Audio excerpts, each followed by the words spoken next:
গত সোমবার তারকেশ্বর রেলওয়ে স্টেশনে প্রায় 1.60 লক্ষ পুণ্যার্থীর সমাগম নথিভুক্ত হয়েছে, যা গত বছরের একই সময়ের তুলনায় উল্লেখযোগ্যভাবে 34.30% বৃদ্ধি পেয়েছে। শেওড়াফুলি রেলওয়ে স্টেশনেও বিপুল জনসমাগম লক্ষ্য করা গেছে, যেখানে 83,963 জন পুণ্যার্থী যাতায়াত করেছেন, যা গত বছরের তুলনায় 26.64% বৃদ্ধি পেয়েছে।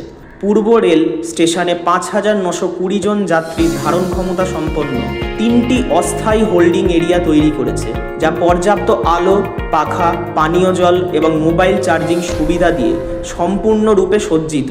অতিরিক্ত 11টি ইউটিএস কাউন্টার, 7টি মোবাইল ইউটিএস কাউন্টার এবং ডেডিকেটেড সহায়ক চালিত 10টি এটিভিএম এর মাধ্যমে যাত্রীদের সুবিধা এবং টিকিট কাটা আরও সহজ করা হয়েছে। পূর্ব রেল হাওড়া, শেওড়াফুলি, বর্ধমান এবং তারকেশ্বরের মধ্যে চলাচলকারী 14 জোড়া অতিরিক্ত ইএমইউ স্পেশাল ট্রেন চালিয়েছে। প্রথম 3টি পিক উইকেন্ডে ভিড় সামলাতে মোট 246টি স্পেশাল ট্রেনের ট্রিপ চালানো হয়েছে।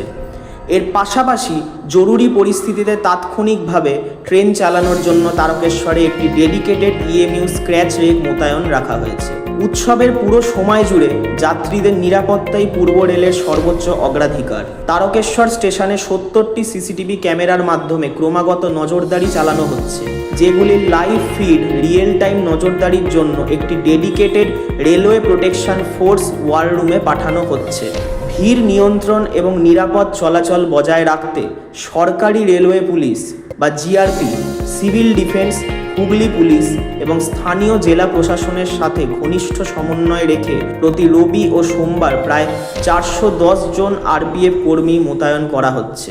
তাছাড়া মেলার পুরো সময় জুড়ে অ্যাম্বুলেন্স, জরুরি চিকিৎসা দল এবং সিপিআর প্রশিক্ষিত রেলকর্মী সহ ব্যাপক চিকিৎসা ব্যবস্থা ঘটনাস্থলে প্রস্তুত রাখা হয়েছে। যুবশক্তি বাংলা, কলকাতা।